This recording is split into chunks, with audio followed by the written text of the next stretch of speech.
അതേസമയം ആന്ധ്ര തെലങ്കാന സംസ്ഥാനങ്ങളിലേക്ക് നീറ്റ് ആവശ്യമായിട്ടുണ്ട്. കാരണം നമ്മളിവിടെ മാനേജ്മെന്റ് സീറ്റിലേക്ക് അഡ്മിഷൻ എടുക്കണമെങ്കിൽ നീറ്റ് എലിജിബിലിറ്റി എന്നുള്ള രീതിയിൽ തന്നെയാണ് ഇപ്പോഴും പൊയ്ക്കൊണ്ടിരിക്കുന്നത്.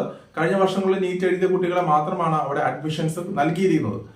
പിന്നെ വേറെ ഞാൻ നേരത്തെ പറഞ്ഞതുപോലെ തന്നെ ഏതാനും ചില ഇപ്പൊ RAK അല്ലെങ്കിൽ ജിപ്മർ അങ്ങനെയുള്ള ഏതാനും ചില സെൻട്രൽ ഗവൺമെന്റ് ഇൻസ്റ്റിറ്റ്യൂഷൻസ്, അതുപോലെ MNS മിലിറ്ററി നഴ്സിംഗ് സർവീസ് അങ്ങനെയുള്ള സെൻട്രൽ ഗവൺമെന്റ് ഇൻസ്റ്റിറ്റ്യൂഷനിലേക്ക് അഡ്മിഷൻ നേടണമെങ്കിൽ നീറ്റ് എലിജിബിലിറ്റി അല്ലെങ്കിൽ നീറ്റിന്റെ സ്കോർ ആണ് അവർ നോക്കുക.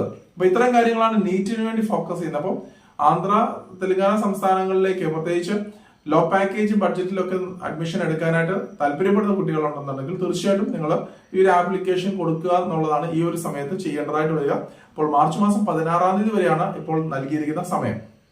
അടുത്തതായിട്ട് നമ്മൾ നോക്കുന്നത് KCET എക്സാം ആണ്. ഇപ്പൊ പല കുട്ടികളും ചോദിക്കുന്നത് KEA exam, KCET exam, CET exam അങ്ങനെ പല കാര്യങ്ങൾ പറയുന്നത്. KEA examination authority Karnataka examination authority നടത്തുന്ന UG CET എക്സാം ആണ് KCET എക്സാം എന്നും KEA എക്സാം എന്നും ഒക്കെ പല പേരിൽ അറിയപ്പെടുന്നത്. എല്ലാം ഒന്ന് തന്നെയാണ്. അപ്പോൾ ഈ ഒരു എക്സാമിന്റെ ആപ്ലിക്കേഷൻസ് കഴിഞ്ഞ മാസം 20-ാം തീയതിയോട് ക്ലോസ് ചെയ്തിരുന്നു. പക്ഷെ വീണ്ടും ഇവിടെ റീ ഓപ്പൺ ചെയ്യുകയാണ്. അപ്പോൾ മാർച്ച് മാസം 12-ാം തീയതി മുതൽ 15-ാം തീയതി വരെ ഏകദേശം 3-4 ദിവസം മാത്രമാണ് ഇവിടെ വീണ്ടും റീ ഓപ്പൺ ചെയ്യുന്നത്. അപ്പോൾ ഇതുവരെയും ആപ്ലിക്കേഷൻ കൊടുക്കാത്ത കുട്ടികൾ ഈ ഒരു സമയം യൂട്ടിലൈസ് ചെയ്യുക. കാരണം കേരളത്തിനോട് ഏറ്റവും അടുത്ത് കിടക്കുന്ന മറ്റൊരു സംസ്ഥാനമാണ് കർണാടക. നിരവധി കുട്ടികൾ പ്രത്യേകിച്ച് BSc നഴ്സിംഗ് ഡിപ്പെൻഡ് ചെയ്യുന്ന സംസ്ഥാനമാണ് കർണാടക. അപ്പൊ കർണാടകയിൽ നിരവധി കുട്ടികളും നിരവധി കോളേജുകളും അവൈലബിൾ ആണ് എന്നുള്ളതുകൊണ്ട് തന്നെ നിരവധി കുട്ടികൾക്ക് അവിടെ അഡ്മിഷൻ നേടാനുള്ള പോസിബിലിറ്റി ഉണ്ട്. അപ്പൊ കേരളം മാത്രം ഫോക്കസ് ചെയ്തുകൊണ്ട് അഥവാ കേരളത്തിൽ കിട്ടിയില്ലാത്ത സാഹചര്യത്തിൽ കിട്ടുന്നില്ലെങ്കിൽ തീർച്ചയായിട്ടും നിങ്ങൾക്ക് കർണാടകയോ തമിഴ്നാടോ അല്ലെങ്കിൽ നിങ്ങളുടെ ഓപ്ഷൻസ് എടുക്കാൻ സാധിക്കുന്നതാണ്. അപ്പോൾ ഞാൻ ഒരിക്കൽ കൂടി പറയട്ടെ, 12-ാം തീയതി മുതൽ 15-ാം തീയതി വരെയാണ് നമ്മൾ ഈ KEA എക്സാമിന് വേണ്ടിയുള്ള അല്ലെങ്കിൽ CET എക്സാമിന് വേണ്ടിയുള്ള ആപ്ലിക്കേഷൻസ് റീ ഓപ്പൺ ചെയ്യുക. അപ്പോൾ ഈ ഒരു സമയത്തിനുള്ളിൽ തന്നെ നിങ്ങൾ ചെയ്യുവാനായിട്ട് പ്രത്യേകം ശ്രദ്ധിക്കുക. 2500 രൂപയാണ് ഇവിടെ ആപ്ലിക്കേഷൻ ഫീസ് ആയിട്ട് നൽകേണ്ടതായിട്ട് വരിക. അപ്പോൾ ഇതുവരെ നിങ്ങൾ ആപ്ലിക്കേഷൻ കൊടുക്കാത്ത കുട്ടികളുണ്ടെങ്കിൽ തീർച്ചയായും നിങ്ങൾക്ക് KEAയുടെ ഞങ്ങളുടെ ഹെൽപ്പ് ലൈൻ നമ്പറിൽ കോൺടാക്ട് ചെയ്ത് അതിനനുസരിച്ചുള്ള ഹെൽപ്പ് നിങ്ങൾക്ക് സ്വീകരിക്കാവുന്നതാണ്. അപ്പം ഞങ്ങൾ തീർച്ചയായും നിങ്ങളെ ഈ പറയുന്ന ആപ്ലിക്കേഷൻ കൊടുക്കുവാനായിട്ട് സഹായിക്കുന്നതുമായിരിക്കും.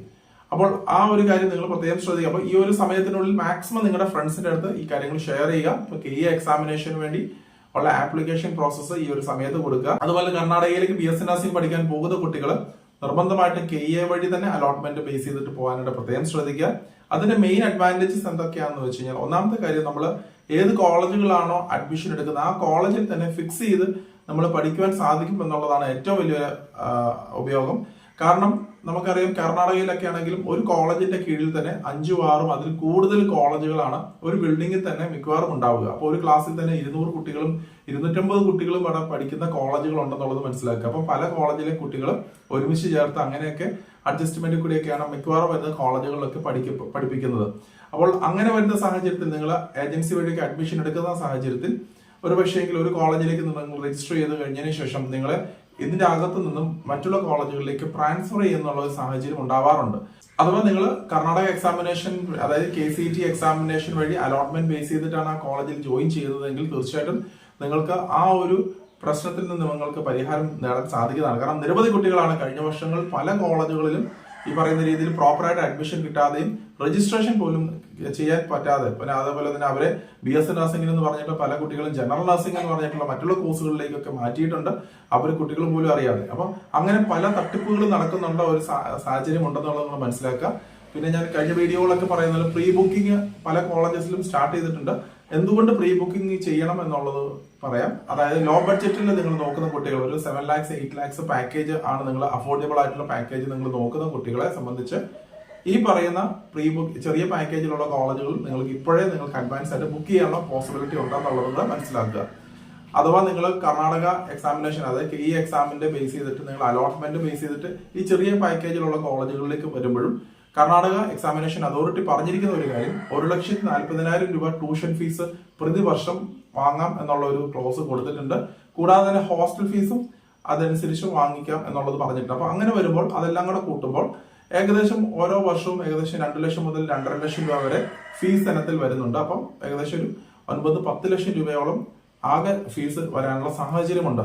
അപ്പോൾ നിങ്ങൾ KEA എക്സാം വഴി നിങ്ങൾ അലോട്ട്മെന്റ് പോകുന്ന സാഹചര്യത്തിൽ ചിലപ്പം ഒരു പക്ഷേ ഈ പറയുന്ന ലോ ബഡ്ജറ്റിലുള്ള ലോ പാക്കേജിലുള്ള കോളേജും 7 ലക്ഷത്തിന് പോകുന്ന കോളേജും ഈ പറഞ്ഞ ഉയർന്ന ഫീസ് ഈടാക്കാൻ അവർക്ക് ലീഗലി അല്ലെങ്കിൽ വസ്തുതാപരമായിട്ട് അവർക്ക് സാധിക്കും എന്നുള്ളത് കൊണ്ട് തന്നെ നിങ്ങൾക്ക് കൂടുതൽ പൈസ അല്ലെങ്കിൽ നിങ്ങൾ കൂടുതൽ എക്സ്പെൻസസ് നൽകേണ്ടതായിട്ട് വരുന്നുണ്ട്. അപ്പോൾ അത് ഒഴിവാക്കുക എന്നുള്ള ഉദ്ദേശത്തിലാണ് നമ്മൾ പ്രീ ബുക്കിംഗ് ചെയ്യുക എന്നുള്ളത് പറയുന്നത്. അപ്പോൾ പ്രീ ബുക്കിംഗ് ചെയ്യുന്ന സമയത്തും നിങ്ങൾ വ്യക്തമായിട്ട് കോളേജുകളെ കുറിച്ച് മനസ്സിലാക്കുക. നിങ്ങൾ പ്രോപ്പറായിട്ടുള്ള അഫിലിയേഷൻസ് ഉള്ള അത്യാവശ്യം നല്ല രീതിയിൽ ക്ലിനിക്കൽ ടീച്ചിങ് പ്രാക്ടീസസ് കിട്ടുന്ന കോളേജുകളിൽ മാത്രം നിങ്ങൾ അഡ്മിഷൻസ് എടുക്കുവാനായിട്ട് പ്രത്യേകം ശ്രദ്ധിക്കുക.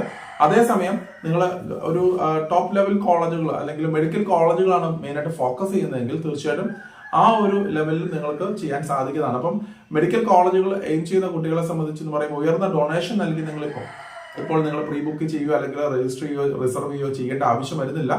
നിങ്ങൾക്ക് തീർച്ചയായും നിങ്ങൾക്ക് ഈ അലോട്ട്മെന്റിനെ ബേസ് ചെയ്തിട്ട് മാത്രമായിരിക്കും മെഡിക്കൽ കോളേജുകളിലേക്കൊക്കെ അലോട്ട്മെന്റ് മെയിൻ ആയിട്ട് ഫോക്കസ് ചെയ്ത് പോവുക. അപ്പൊ അതുകൊണ്ട് തന്നെ ആ ഒരു രീതിയിൽ തന്നെ പ്രിപ്പയർ ചെയ്ത് പോകാവുന്നതാണ്. ചെറിയ ഫീസ് നിങ്ങൾ രജിസ്ട്രേഷൻ ഫീസ് അടച്ച് നിങ്ങൾക്ക് ഈ പറയുന്ന മെഡിക്കൽ കോളേജുകളിലേക്ക് നിങ്ങൾക്ക് അഡ്മിഷൻസ് നേടുവാനുള്ള സാഹചര്യം ഉണ്ടെന്നുള്ളതുകൊണ്ട് മനസ്സിലാക്കുക.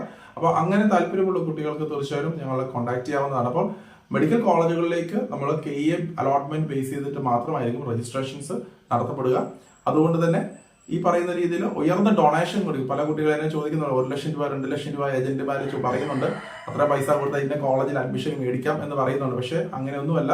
അത്രയും പൈസ നിങ്ങൾ എക്സസ് ആയിട്ട് നിങ്ങൾ എപ്പോഴേ നിങ്ങൾ ഡൊണേഷന് വേണ്ടി മുടക്കി കഴിഞ്ഞാൽ തീർച്ചയായിട്ടും ഒരു പക്ഷെങ്കിൽ നിങ്ങൾക്ക് KEA എക്സാം വഴി നിങ്ങൾക്ക് ആ ഒരു അലോട്ട്മെന്റ് ബേസ് ചെയ്തിട്ട് ആ കോളേജ് ലഭിച്ചില്ല എന്നുണ്ടെങ്കിൽ നിങ്ങൾ മാറിക്കൊടുക്കേണ്ടതായിട്ട് വരുന്നുണ്ട്. അതുകൊണ്ട് തന്നെ നിങ്ങൾ കർണാടകയിൽ മെഡിക്കൽ കോളേജുകളാണ് പ്രിഫർ ചെയ്യുന്നതെങ്കിൽ തീർച്ചയായിട്ടും നിങ്ങൾ KEA വഴി അലോട്ട്മെന്റ് പോയി കഴിഞ്ഞാൽ വലിയ ഫീസില്ല, ഏകദേശം 10 ലക്ഷം അറൌണ്ട് ആയിട്ട് നിങ്ങൾക്ക് ഈ പറയുന്ന എക്സ്പെൻസസ് എല്ലാം മീറ്റ് ചെയ്ത് നിങ്ങൾക്ക് ജോയിൻ ചെയ്യാൻ സാധിക്കുന്നതാണ്. അപ്പോൾ അതിനുള്ള രജിസ്ട്രേഷൻസ് നമ്മൾ ചെയ്യുന്നുണ്ട്. അപ്പൊ അങ്ങനെയുള്ള കുട്ടികൾ ഇപ്പം മെയിനായിട്ട് ഒരു 10 ലക്ഷം 11 ലക്ഷത്തിനിടയിൽ ബഡ്ജറ്റ് ഉള്ള കുട്ടികൾ, മെഡിക്കൽ കോളേജുകൾ ഫോക്കസ് ചെയ്യുന്ന കുട്ടികൾ, അല്ലെങ്കിൽ ടോപ്പ് ആയിട്ടുള്ള റെപ്യൂട്ടഡ് ആയിട്ടുള്ള കോളേജുകൾ, നാരായണ ഹൃദയാല അല്ലെങ്കിൽ ഈ പറയുന്ന സെന്റ് ഫിലോമിന, സെന്റ് മാർത്താസ് അങ്ങനെയുള്ള കോളേജുകളിലേക്ക് നിങ്ങൾക്ക് അഡ്മിഷൻസ് നേടണമെങ്കിൽ തീർച്ചയായിട്ടും അതിനുള്ള അനുസരിച്ചുള്ള രജിസ്ട്രേഷൻ നമ്മൾ സ്റ്റാർട്ട് ചെയ്യുന്നുണ്ട്. അപ്പോൾ അങ്ങനെയുള്ള കുട്ടികൾക്ക് വേണ്ടി എക്സ്ക്ലൂസീവായിട്ട് ഹെൽപ്പ് ചെയ്യുക എന്നുള്ളതാണ് നമ്മൾ മെയിനായിട്ട് ഉദ്ദേശിക്കുന്നത്. അതുപോലെ തന്നെ മറ്റൊരു കാര്യം, പല കോളേജുകളിലും ഈ പറയുന്ന രീതിയിൽ മുസ്ലിം കമ്മ്യൂണിറ്റിയെ പല കോളേജുകളിൽ അഡ്മിഷൻസ് എടുക്കുന്നില്ല. അതുപോലെ തന്നെ ബോയ്സിന് പല കോളേജുകളിൽ അഡ്മിഷൻസ് നൽകുന്നില്ല. അപ്പോൾ KEA അലോട്ട്മെന്റ് വഴി നമ്മൾ ആ ഒരു പ്രോബ്ലം നമുക്ക് സോൾവ് ചെയ്യാൻ സാധിക്കുന്നതാണ്. അപ്പോൾ നമുക്ക് ആ വഴിയും നമുക്ക് എല്ലാ കോളേജുകളിലേക്കും അസസ് ചെയ്യാനുള്ള സാഹചര്യം ഉണ്ടെന്നുള്ളത് കൂടെ മനസ്സിലാക്കുക.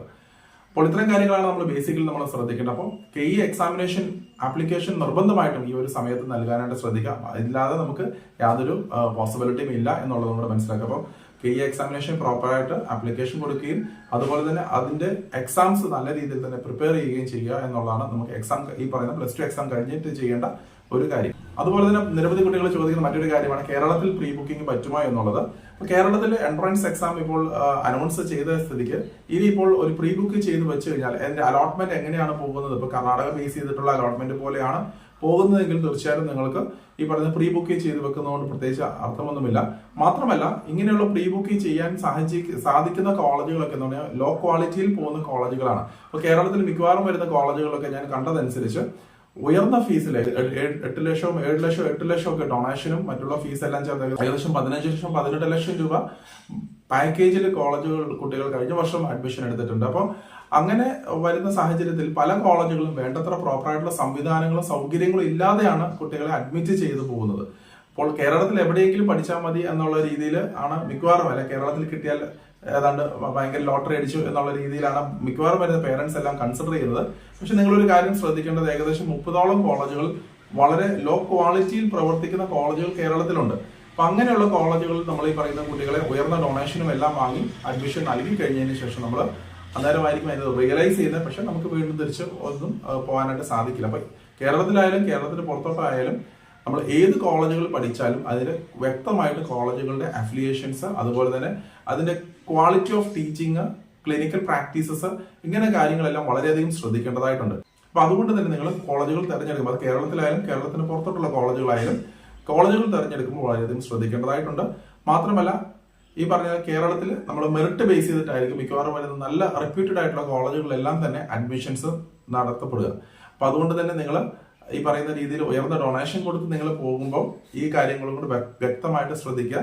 ഇപ്പോൾ പല കോളേജുകളിലും ഈ പറയുന്ന പോലെ കഴിഞ്ഞ വർഷങ്ങളിലൊക്കെ കുട്ടികളെ അഡ്മിഷൻ നേടി കൊടുക്കാമെന്ന് പറഞ്ഞിട്ട് ഏജൻസി വഴിയൊക്കെ ആണെങ്കിലും പല ഏജന്റുമാരൊക്കെ ആണെങ്കിലും ഉയർന്ന ഫീസ് വാങ്ങിയിട്ട് അവരെ കബളിപ്പിക്കപ്പെട്ടിട്ടുണ്ട്. അപ്പൊ അതുകൊണ്ട് തന്നെ നിങ്ങൾ വ്യക്തമായിട്ട് കാര്യങ്ങൾ മനസ്സിലാക്കുക. അപ്പോൾ ഈ പറയുന്ന പോലെ അഡ്ജസ്റ്റ്മെന്റ് സാഹചര്യത്തിൽ കൂടെ നിങ്ങൾ അഡ്മിഷൻ കിട്ടുമെന്നുണ്ടെങ്കിൽ തീർച്ചയായിട്ടും ഒരിക്കൽ കൂടി വിജിലന്റ് ആയിട്ട് നിങ്ങൾ അതിനെക്കുറിച്ച് മനസ്സിലാക്കിയിട്ട് മാത്രം മുന്നോട്ട് പോകാനായിട്ട് പ്രത്യേകം ശ്രദ്ധിക്കുക.